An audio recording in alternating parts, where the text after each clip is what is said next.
આજરોજ બ્રહ્મશક્તિ જાગૃતિ મંચના આયોજન હેઠળ પક્ષીઓની ઘર વાપસી માટે ફળ ફૂલ તથા અન્ય પ્રકૃતિસંગત વૃક્ષોનું વૃક્ષારોપણ કરવામાં આવ્યું હતું. સાથે જ વૃક્ષ યાત્રાનું આયોજન કરાયું હતું. બ્રહ્મ સમાજનું કાર્ય હંમેશા સમાજને રાહ ચીંધવાની કામગીરીની જવાબદારી સાથે જોડાયેલું છે. બ્રહ્મશક્તિનો વૃક્ષ યાત્રાનો પ્રોગ્રામ એટલે સમાજને પર્યાવરણની જાગૃતિ માટે દોરી સંચાર કરવાનો પ્રયાસ માત્ર છે.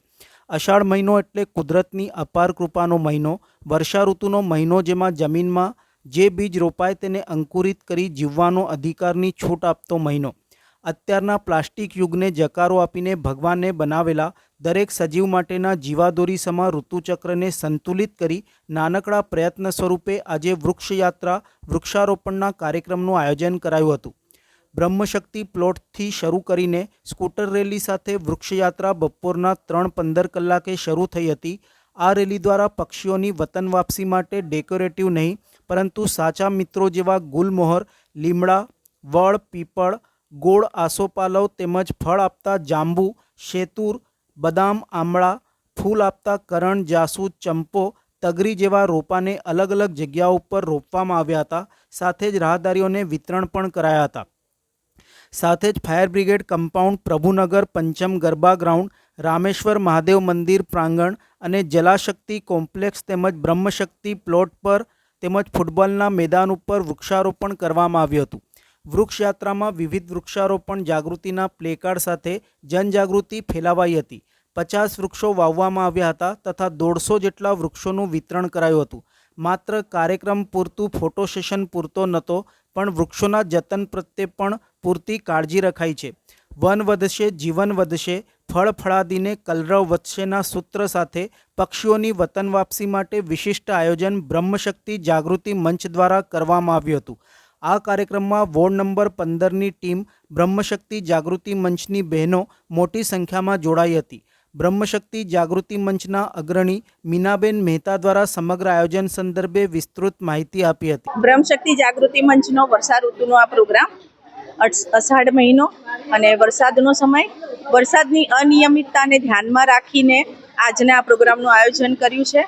અને કુદરતની મહેર જુઓ, ગઈકાલે રથયાત્રા હતી.